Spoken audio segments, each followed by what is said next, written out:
naturally in conversation.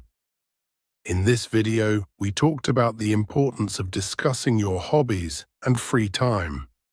We learned useful vocabulary words such as weekly, monthly, and regularly, which help you describe how often you do your favorite activities.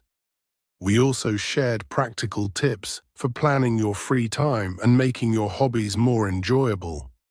Talking about your hobbies can improve your everyday English conversation. It makes your speech more natural and helps you connect with others by sharing what you love to do. When you talk about your free time, you use common words and phrases that are important for daily communication. Now, I would like to hear from you. Please comment below and tell me what hobbies you have and how often you do them. Do you go to choir practice weekly? Do you join a book club monthly? Or maybe you exercise regularly? Your comments can help others learn too. If you enjoyed this video, please subscribe to Speak Up English for more useful content to help you improve your English.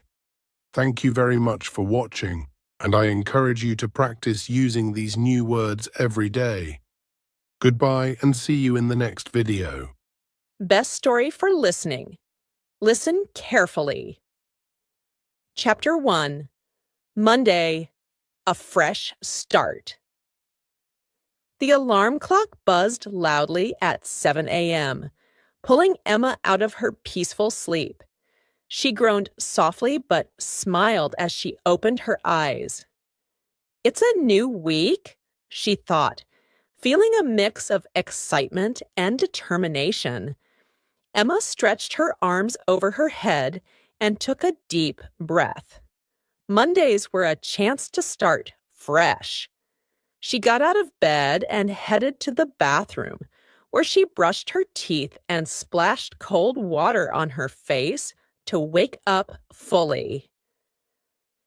In the kitchen, Emma prepared her favorite simple breakfast: toast with creamy avocado and a sprinkle of salt and pepper.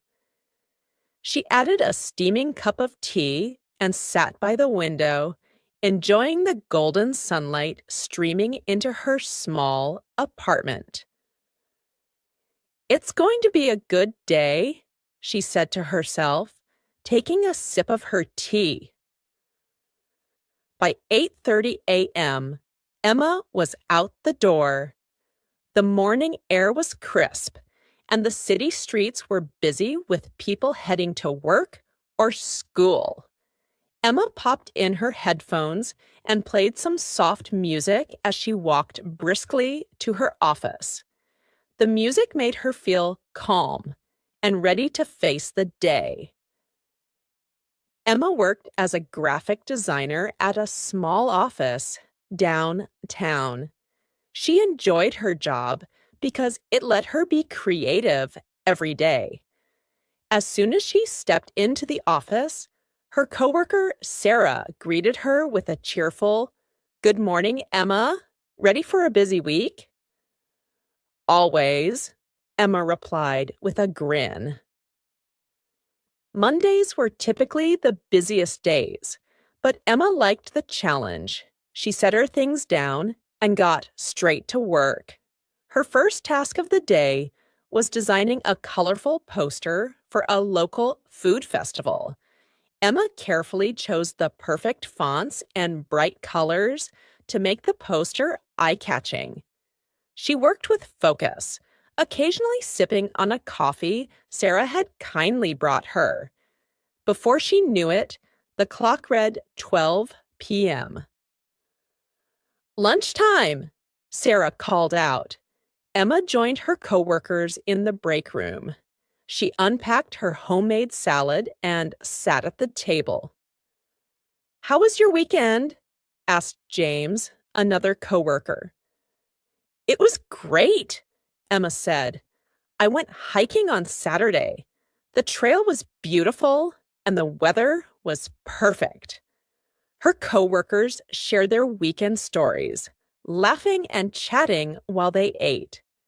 These little moments of connection made Emma happy and helped break up the workday. After lunch, Emma reviewed her morning's work and made a few adjustments. By 4:30 p.m., the poster was nearly complete. Satisfied with her progress, she packed up and waved goodbye to her team. On her way home, Emma stopped at the grocery store. She walked through the aisles, picking up fresh vegetables, pasta, and some fruit for snacks. At home, she set everything on the kitchen counter and started cooking dinner. While the pasta boiled, Emma listened to her favorite history podcast. Learning something new while cooking is the perfect mix, she thought. By 7 p.m., she sat down to a delicious plate of spaghetti with a side of roasted vegetables. After dinner, Emma washed the dishes and made a cup of herbal tea. Before going to bed, she opened her journal and wrote down her thoughts about the day. Today was productive, she scribbled. I stayed focused and felt good about my work. Let's make tomorrow just as great. She turned off her lamp, pulled up her blanket, and closed her eyes. As she drifted off to sleep, Emma felt grateful and ready to tackle the rest of the week. Chapter 2, Tuesday, a busy but balanced day. The sunlight peeked through the curtains as Emma's alarm clock buzzed at 7 a.m. again. She rolled over and turned it off, feeling a bit more rested than the day before. Tuesdays were a bit different. Busy, but more predictable. Emma's morning routine was the same. She brushed her teeth, fixed her hair into a neat ponytail, and chose a comfortable sweater and jeans for the day.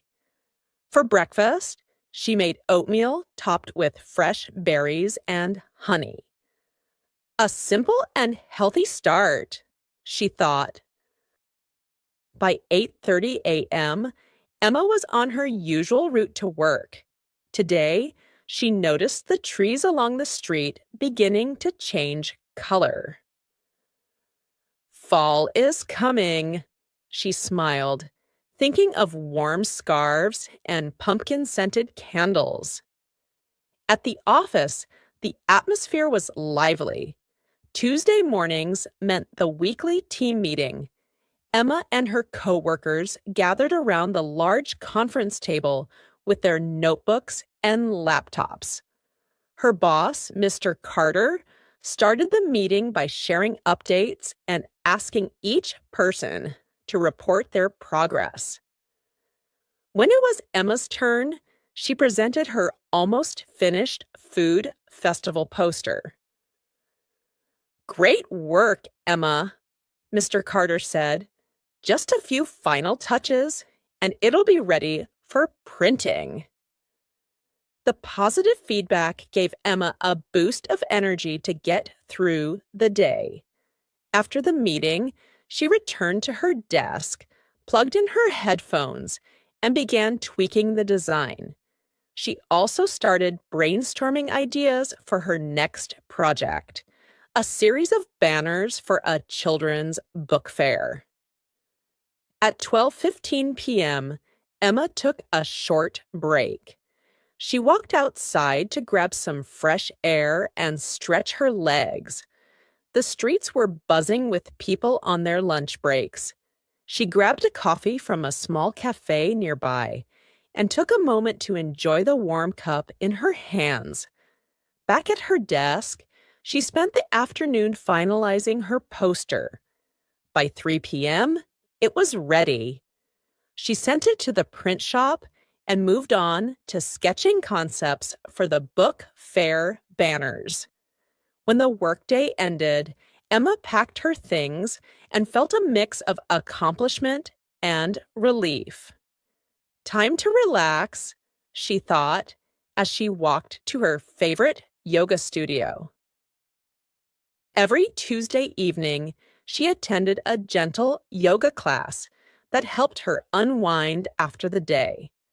The class started at